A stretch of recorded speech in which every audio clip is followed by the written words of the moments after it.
Hello everyone, the Flying Scotsman here, and welcome to this episode of the Flying Scotsman Christmas 2020. Now, this year, as we've all been saying, has been quite a trying time. And one of the things that, if you are a school student right now, you'll probably be aware of, is you'll have had to have done a lot of your learning from home. Potentially over the internet. Now, that's absolutely fine if you have access to your own computer and the internet. But yeah, there's a hell of a lot of kids that don't. You've only to read various and sundry newspapers to find out that actually a lot of kids have been struggling, a lot of schools have been struggling to provide kids with the technology that they need to be able to participate in virtual classes and what have you. And the whole thing's just been a bit of a nightmare, and obviously, you know, it's caused, obviously, you know, schools have now went back to a more traditional kind of classroom setting. Whether that's a good thing that they've done that, I don't know. But unfortunately, that's not necessarily appropriate for all situations. There's a lot of schools that have had to close down again. There's a lot of areas now are back in essentially full lockdown, even though, you know, a lot of kids are still having to go to school, even though we're potentially, you know, these areas are potentially in a full lockdown similar to the one experienced in March. So, what is the solution? What is a solution to get technology into the hands of kids that is usable, but that is also not too expensive? Well, an ideal solution would be to get hold of a Raspberry Pi 400. Unfortunately, I don't have one of those, so I can't show you that. If anyone from the Raspberry Pi Foundation is watching, you know, I am open to receiving a Pi 400 to, you know, do a video about and just kind of show how the UK government could buy like millions of these things for a lot less of the cost of a standard laptop. No. For those of us who can't get a Raspberry Pi 400, there is another solution. Now, this is a laptop. It's just a regular off-the-shelf laptop. The thing is, this laptop is, well, it's a 7-8-year-old model now. So, absolutely rubbish, right? Absolutely terrible. Not of any use to anyone for anything, right? Wrong. These old Ivy Bridge machines, while they are getting on in years, and you know, I wouldn't necessarily recommend one to a fully blown power user that is planning on playing the latest and greatest AAA games and what have you, or you know, someone who's wanting to edit 4K video. You know, well, it's not for those kind of people. These machines could be hell of a useful for people who maybe just need something to browse the net with, to do schoolwork with, and to do. And I think I've left my laptop toolkit at the office. That was very good. Well done, Jay. So yeah, this kind of machine is perfect for people who just want something, you know, to do basic office tasks and, yes, schoolwork on.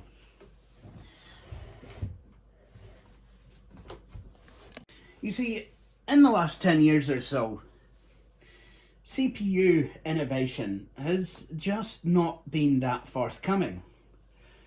So, as a result, what we're finding is that older systems will still continue to work. Okay, now we are starting to see, you know, CPUs being a bottleneck on some systems, even for basic use. But it has taken its time. And to be honest, a lot of the issues there are actually just the very crummy way in which Windows 10 has been written. It's just very poorly optimized. But that aside, something like this laptop is absolutely perfect for everyday use. Well, it is, if we put a wee bit of work into it. And that is what we're going to do in this video. Now, first of all, I should probably discuss the machine. Now, some of you will probably remember this from previous videos. I actually picked up this machine at the beginning of the year being 2020. I paid $79.99 for it. Now, unfortunately, I've just had a quick wee look on eBay, and there's none for that price. That said, I did have to pick up a new battery. That cost about £20. So basically that brought the total cost of the machine to £100. And to be honest, that's what I would expect to pay for such a thing. Now you might be wondering, can I not just, I've found an old Toshiba on sale for like, 50 quid, and it's from the same era as this laptop. Can I not just buy that? Well, yeah, you could, but the reason I'm looking at this machine is because this, the HP Elitebook, same with the Dell Latitude, same with the Lenovo ThinkPad, the Acer TravelMate series, the Toshiba Tecra, maybe less so that, but yeah, all of those are more business-orientated machines. And the thing about the business-orientated machines is they tend to be built to a better standard. And what's more, they tend to be very upgradable. Yeah, I mean, we've got machines at the office that are consumer grade, and I've updated those all. I've carried out various upgrades on them, and some of them, especially for example the HP Pavilion TouchSmart, you've got to undo so many screws and spudger your way around the machine to get that, to get it apart. You've got to. It's so complicated. Some machines are just so complicated to take apart, and don't even get me started on built-in batteries. So I'm basically having to open this machine up while it's still receiving some sort of power. I've got to take the keyboard off more often than not, and just the whole thing gets a bit messy. And then obviously the keyboard's got the silly little ribbon connector. But you can do it on a lot of machines, except for when you can't. Because around about this time, some machines, they started soldering things onto the motherboard that ought not to have been soldered onto the motherboard. And to be honest, what we have to thank for that is Apple. Because they started doing it, so everyone else thought that they should follow suit. So, for example, we have an Asus X551CA machine, and that has 4 gigs of RAM. Now I went to upgrade that only to find that its 4 gigs of RAM was soldered on to the main board. Yeah. So that is why you should go for something a bit more business spec, because you can upgrade this machine. And while it is perfectly usable, while these older machines are perfectly usable, they could always use a helping hand. What kind of a helping hand, you might ask? Well, you could probably get some memory. You can get DDR3 laptop memory quite cheaply at the moment. And one of my favourite upgrades at the moment, solid state storage. Now, obviously, eagle-eye viewers among you will know that this SSD was already in this laptop at one point. But even more eagle-eye viewers will remember that I had to borrow it, shall we say, for my Haswell build. Well, managed to get it its own secondary SSD. So this is now going to go back in here. As you can see, this is a standard solid state drive. Obviously, you can get M.2 and NVMe flavors, but this is a standard 2.5-inch SATA drive. It is the same form factor as a standard laptop hard drive, it will go where your laptop hard drive went. This is a 250 gig SSD. It's Lexar. It's cheap, but you know, you can spend as much or as little as you want on your SSD. Obviously, if you get something without DRAM in it, it's not going to be as good as you might want it. But for what we need, this has proven itself to be absolutely perfect. So, what does the machine have in it to begin with? Well, this has a i5-32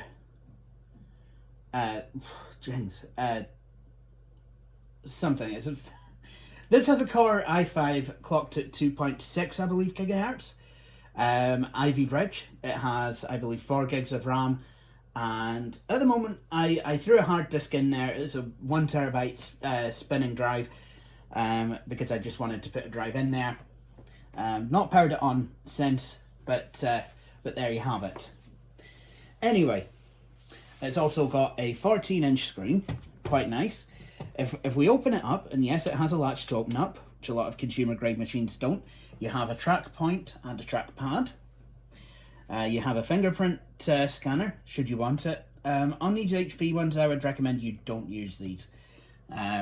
Probably best just to disconnect it, or just, you know, if your machine doesn't come with one of these, that's not a problem. You can go without. It's perfectly fine. Got a 14.1-inch screen. This has got a webcam. Now, some of these machines, they will have webcams, some of them won't.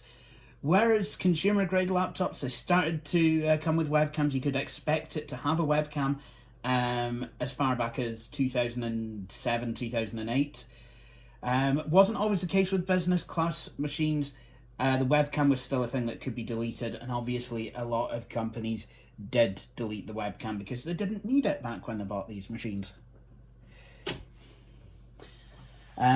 So, anyway, now we're going to go and upgrade this. We're going to put the SSD in, so let's do that. And we'll show you how easy it is to do it on something like this. Got a couple of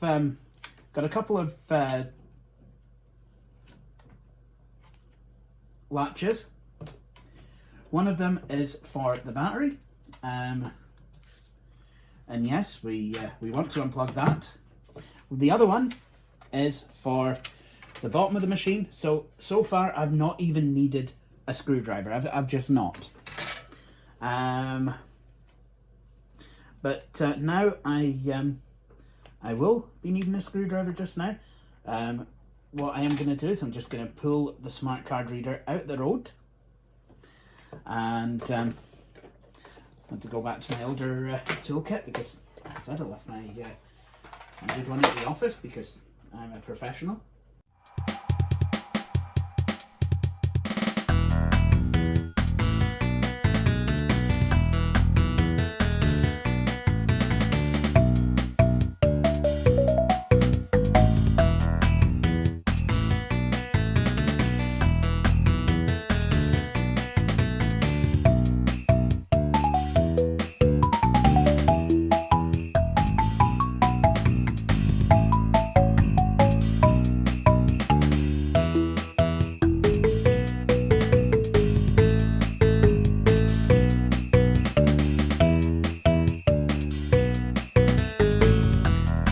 Go. The SSD is installed in the caddy, so all we need to do now is just pop it back in place.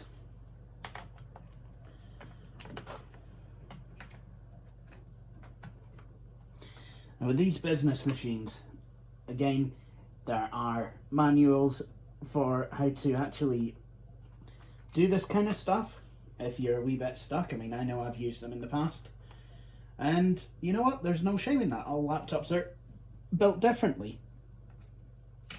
So, once again, I'm just going to pop this smart card reader down.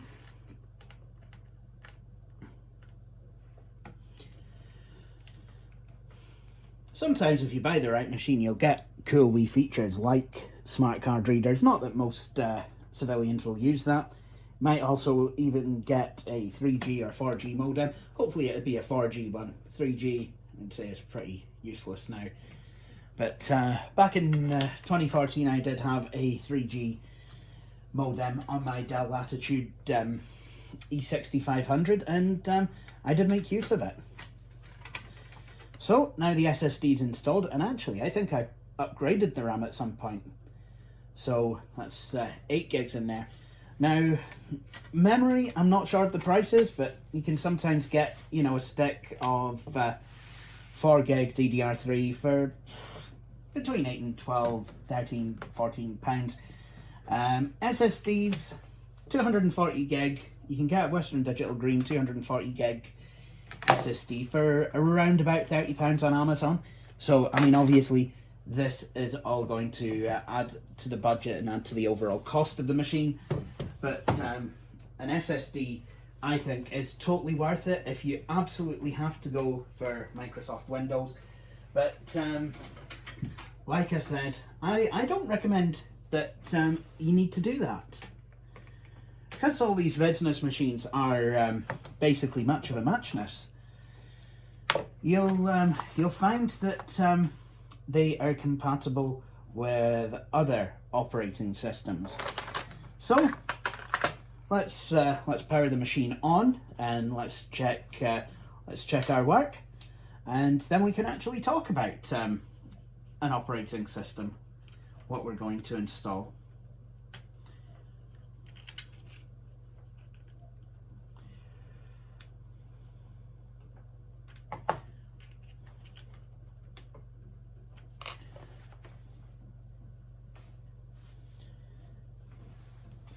That would actually help if I didn't try and plug the mouse into the display port.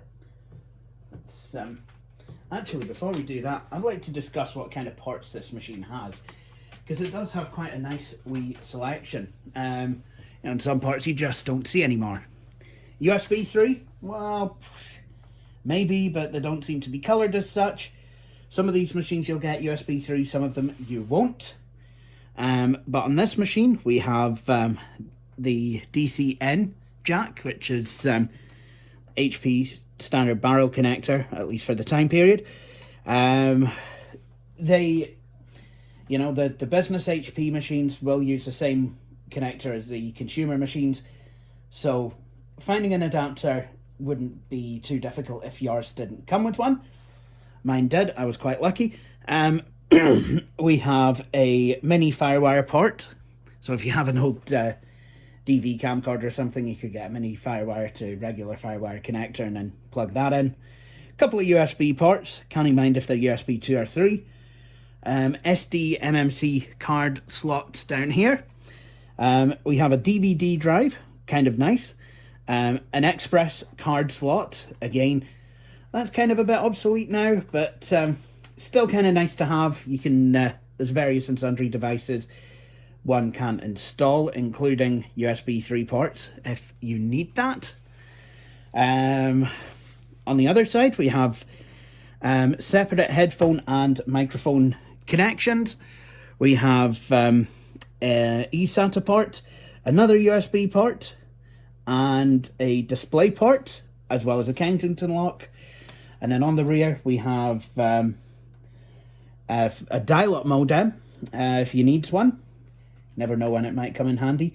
VGA port. Unfortunately, sad to say, this one doesn't have any screws. Come on, HP, up your game.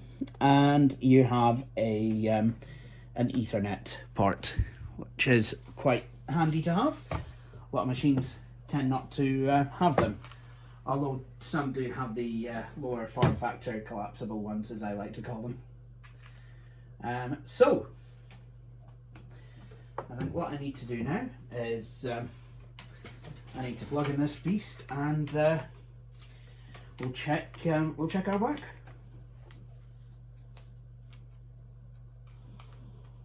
As soon as I've popped the battery cover back in place and turned on the mouse. Good.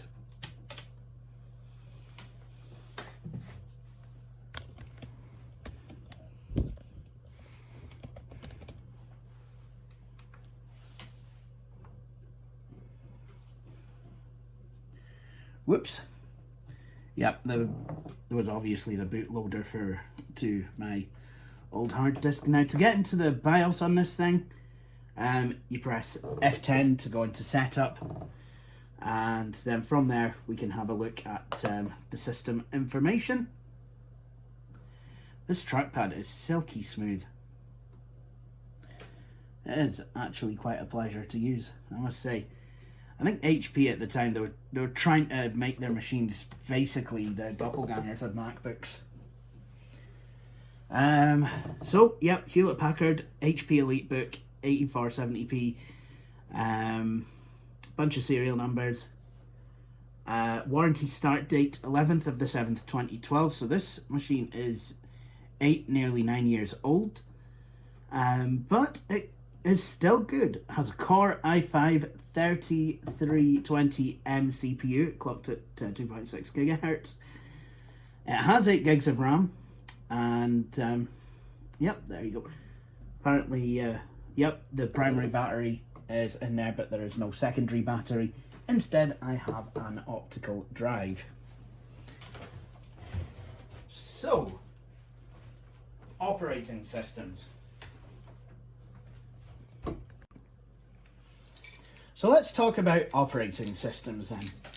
What would be a suitable OS for something like this?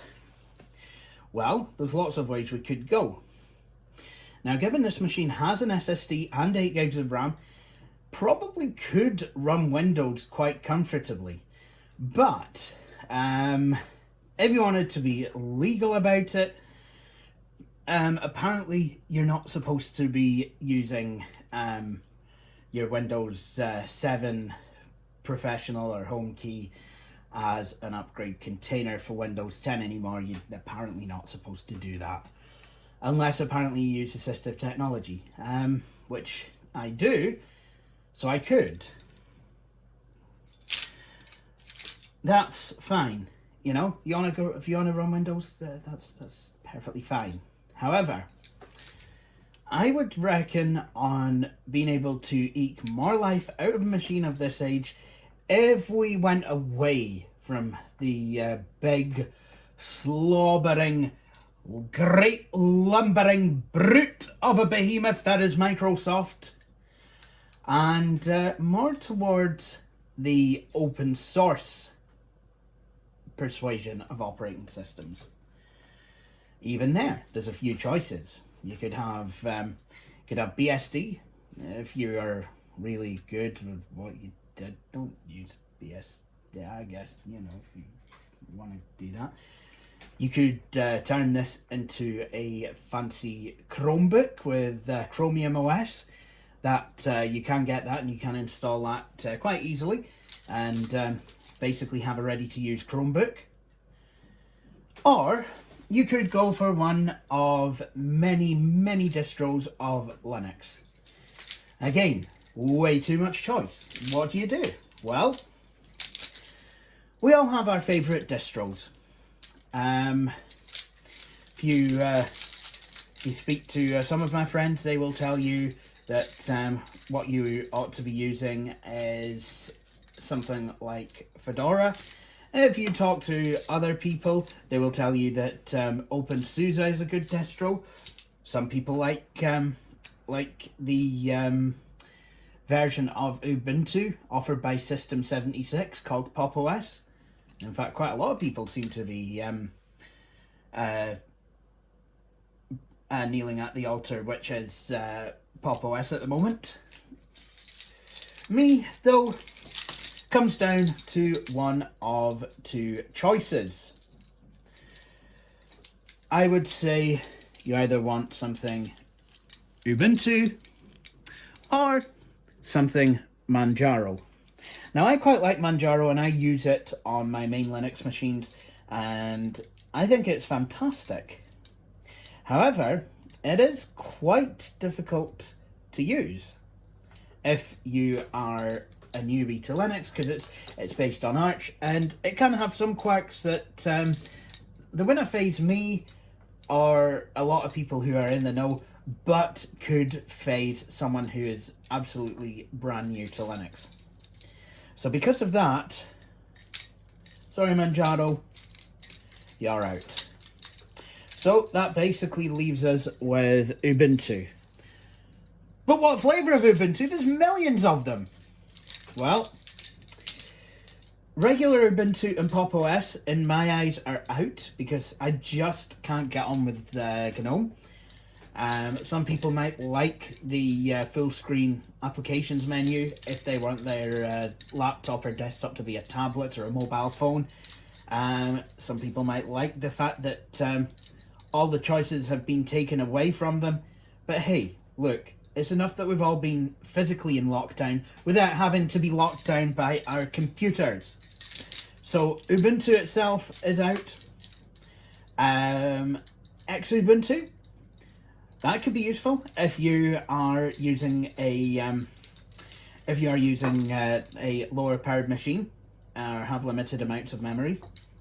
But for me, it comes down to these two choices: Kubuntu or Ubuntu Mate. Ubuntu Mate is a lot like GNOME, how GNOME used to be.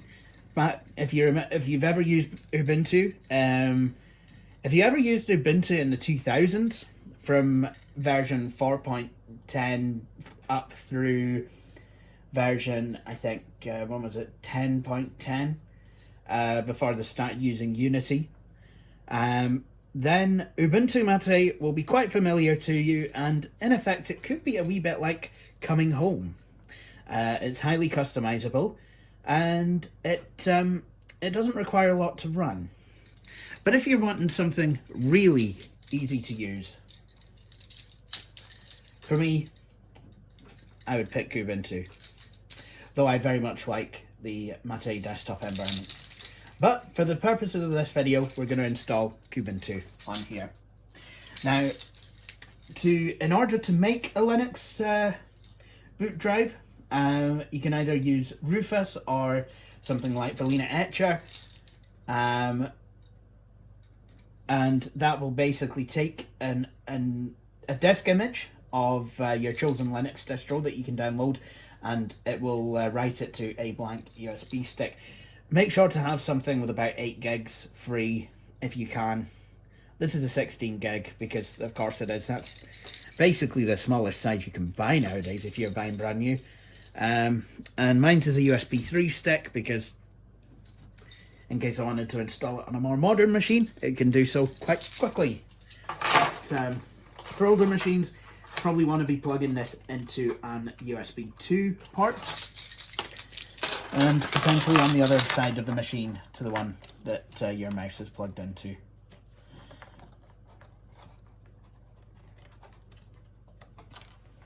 So that's plugged in. So what we're going to want to do is reboot the machine, and in the case of HP, you're wanting the F9 boot menu. Now, these machines are new enough to support extensible firmware, or EFI, extensible firmware interface, or EFI, and that's what we're going to use, and I'm going to show you how to do that. So most computers will allow you to just boot from the USB drive under EFI, but this one, it's an HP, so it's a wee bit strange. So I'm going to tell it to boot from EFI file, and I'm going to go for the USB one, and going to go into the EFI folder and then boot, and then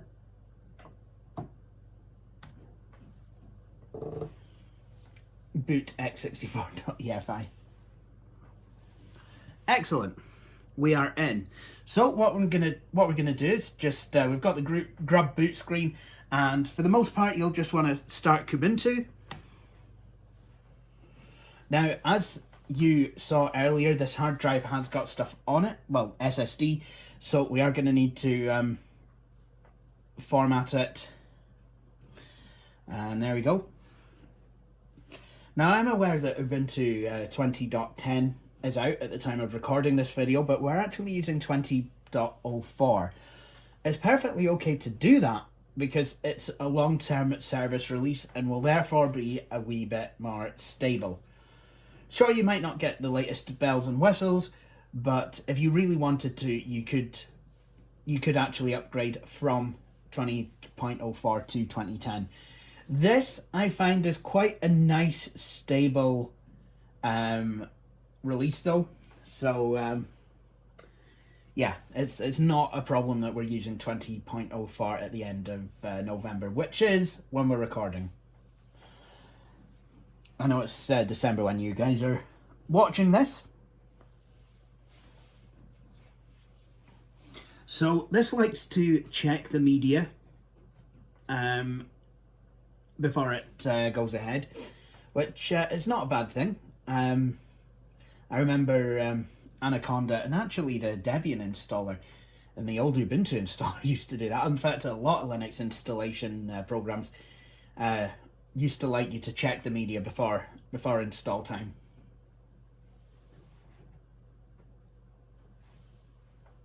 Quite a good thing to do as well.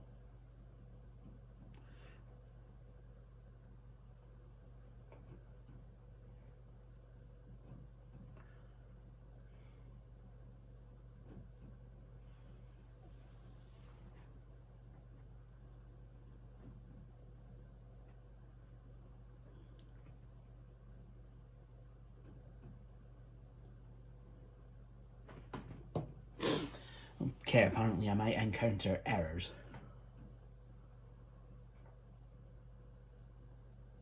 That's not what I was after.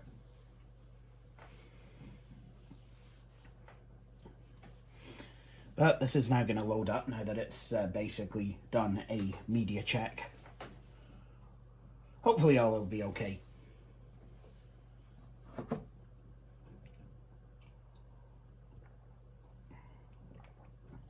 Excellent. Now, we could go ahead and install Kubuntu from here, but I'm going to go try Kubuntu. And it's not a bad thing to do. Gives you a chance to, have a play about with a Linux distro. A lot of Linux distros offer the opportunity to boot live, straight from a USB stick. That is quite useful, actually, because if there's, if your machine becomes unbootable, it's quite good to be able to have a live environment.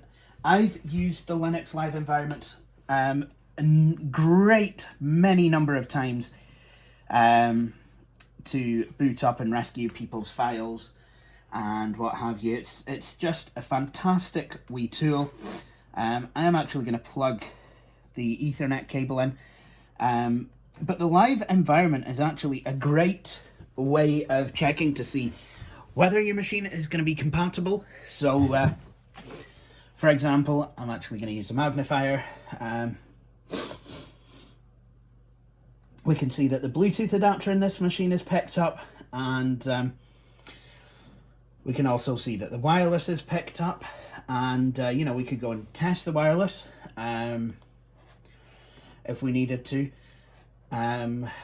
So yeah, that is just give it the old test, check the speakers, just have a play about with it, see if everything works. If you want to test the webcam, quite easy. What you can do is you can go ahead and install Cheese. And the quickest and easiest way to do that actually is to go to the console and then just type sudo apt, that's apt, install Cheese.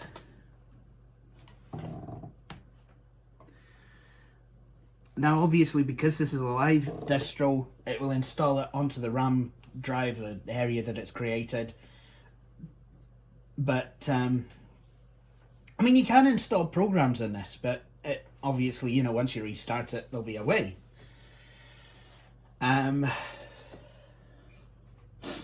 So we now have Cheese installed, so we can go to, I think it's, is it in graphics? No, obviously not. Internet? Or is it multimedia? Multimedia. cheese. And then we get to see a very ugly sight. Oh, turn it off. But yeah, that works. I'm happy with this. I think this is going to work. So let's go ahead and get Kubuntu installed, and we can do that by double clicking on the install Kubuntu 20.04 LTS icon. Excellent. And now, there we go, we have the installer. Now what you want to do is you want to select your language. Okay, that's good. Select your keyboard. This machine has a UK keyboard, so that's what we're going to use. Right, I want a normal installation. Now, you can either go for normal or minimum installation, so you choose depending on what you want, what you're planning to use the machine for. Normal installation will suffice for most people, especially if, like me, you've got a 240 or 250 gig SSD. That's not going to take up a lot of space. And you get a web browser, utilities, Office software plus additional internet applications and media players, or you can go for the minimal installation, which literally gives you a web browser plus basic utilities and applications. I'm going to go for normal. I'm going to download updates while installing Kubuntu, and this is quite important if you plan to consume media on your machine. Install third-party software for graphics and Wi-Fi Wi-Fi hardware and additional media formats. So that will not only install firmware for graphics and Wi-Fi so that it works as well as it can, it will install various codecs which are proprietary, stuff like the MP3 codec or DVD playback, stuff like that. So we like these options, so we're going to continue.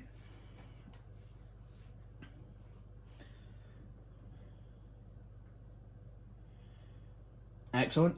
Right, now you can go and set your hard disk up, let Ubuntu do it for you.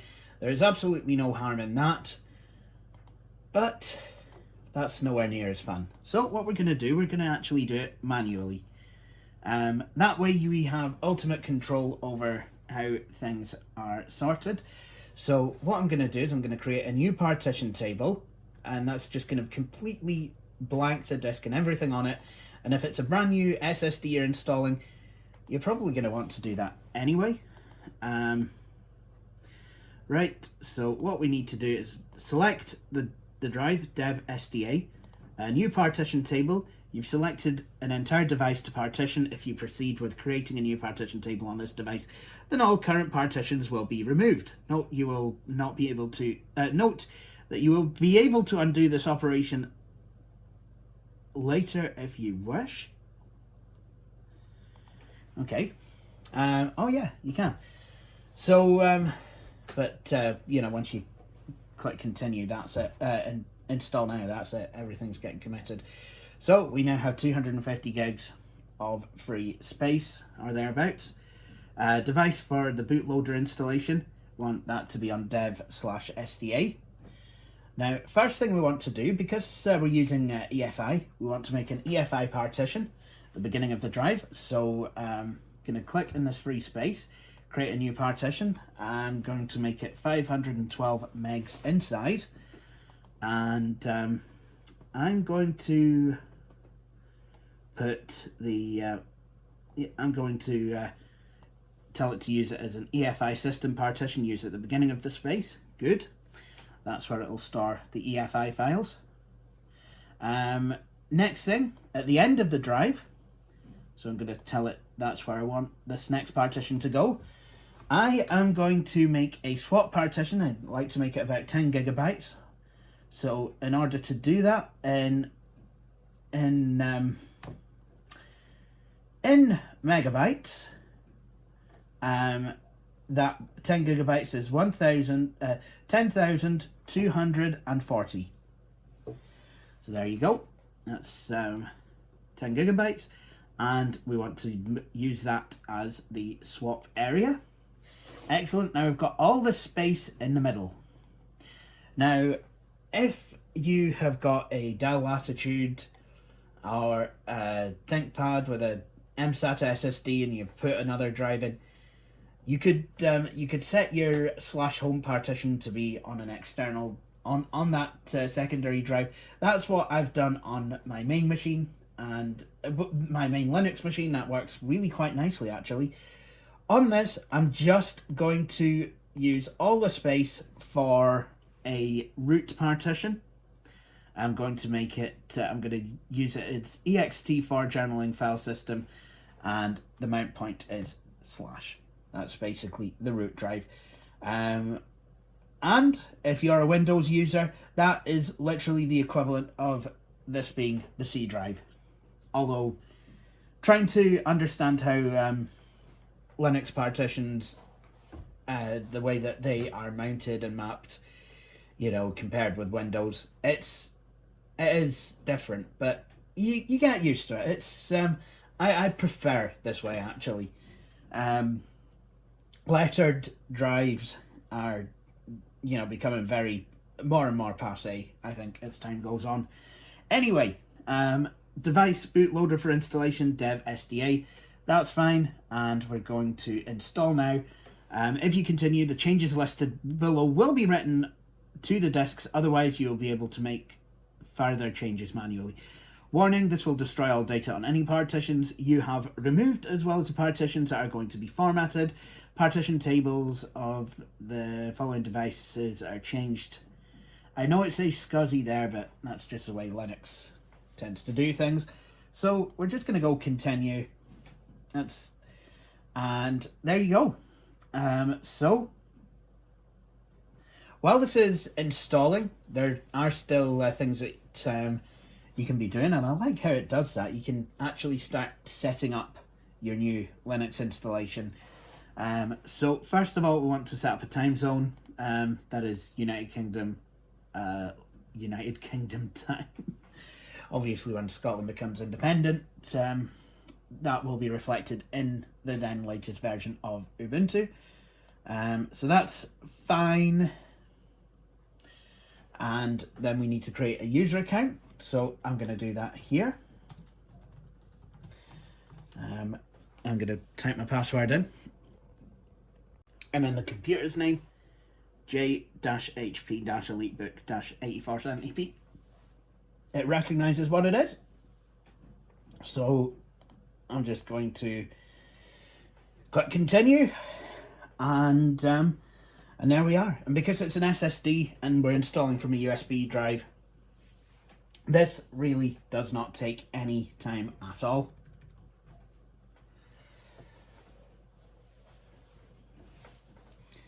So, yeah, just now got to wait for it to finish, go get a cup of tea, and do whatever it is that you do when you're waiting on installations to finish. So, because we said we wanted to install updates, it will install some updated files at install time, but you will still need to check for updates. So, this laptop then.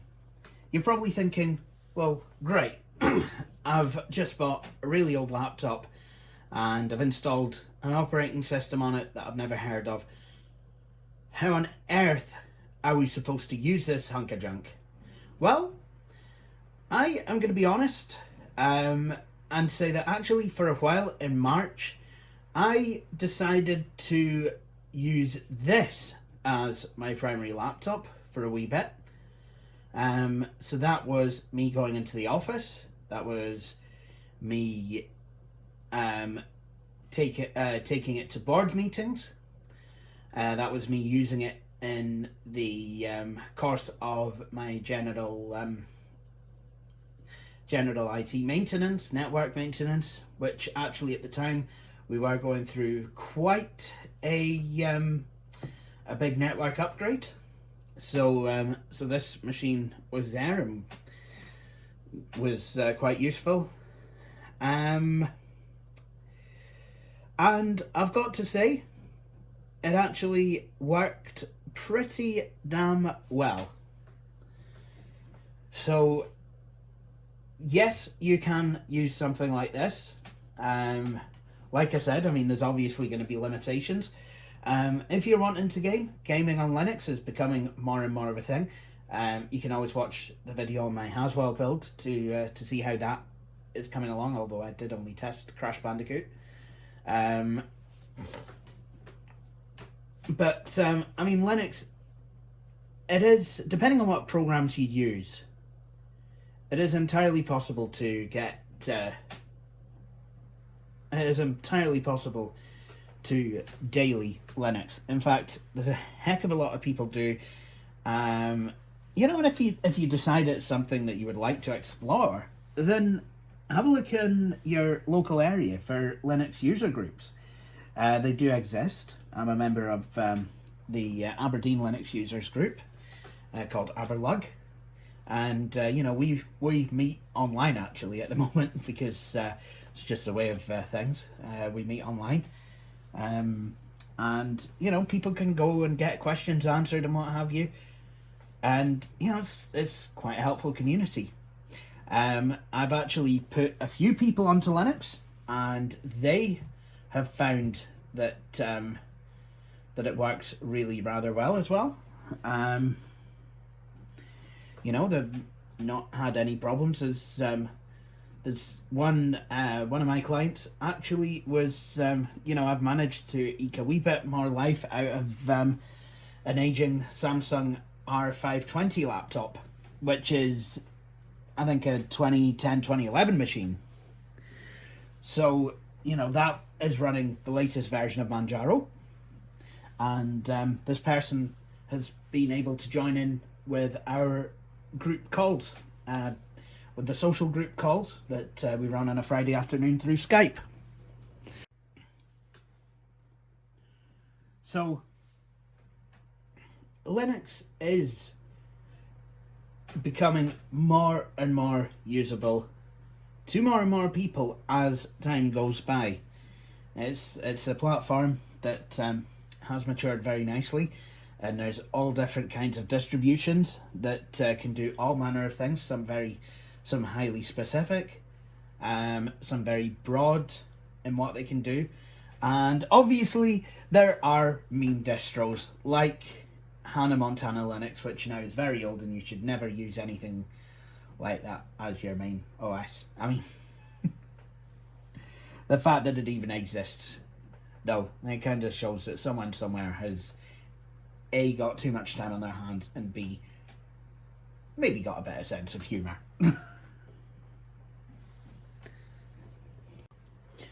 Okay, so that is the installation finished. So what we can do is click restart now.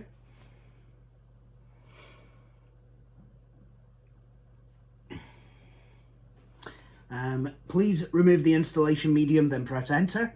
So just literally unplug the flash drive and press return, and now we should be able to...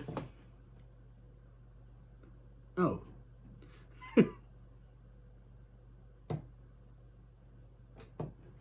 Oh, there we go. So that, never seen that before, but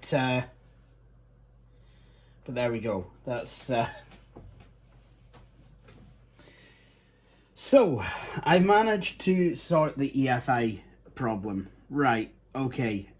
This is quite messy, and actually it brings up quite a good point that I wasn't aware of because I've been using Manjaro on this system. Right.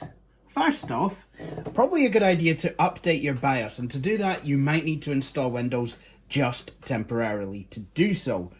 Alternatively, what you could do is just install Ubuntu in BIOS mode. That's quite simple. When you boot, when you go to the boot menu, instead of looking for an EFI file, you just boot from your USB key and away you go.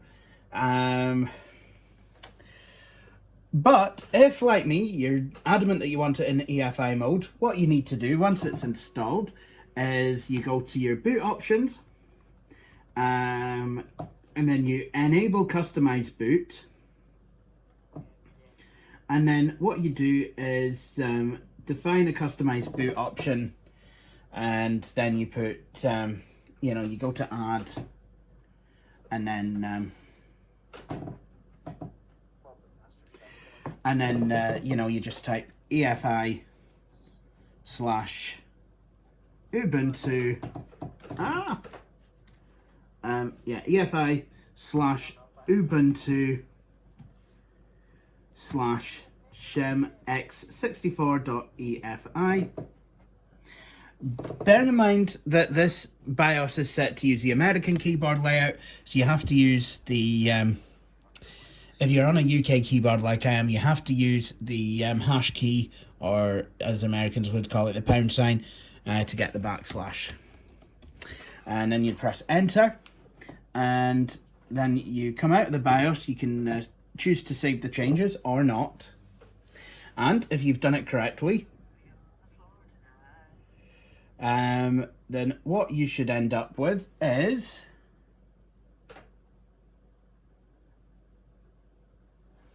something like that. So, and I just want to double check my work here, because if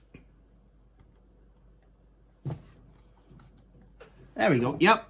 Nope. That's working absolutely fantastic. And you might notice that the HP logo at Post has changed to the newer one. Because, yeah. So, that's that. So guys, I hate to cut it, well, I'm not going to say cut it short, but I hate to break here, but I think this video has went on way too long. So, because I'm going to show a wee bit of goodwill at the season, I'm going to end it here. Join me for part 2 of this video, where we will actually go and set up our newly installed version of Ubuntu. Sorry about the overall messiness of the video, but if you enjoyed it and you have a sense of masochism, then please feel free to come back for part 2 of this video, where we will set up Kubuntu and some applications that you may already know and love. But for the meantime, thank you for watching this episode of The Flying Scotsman, and please feel free to join me for the next episode. Cheery bye.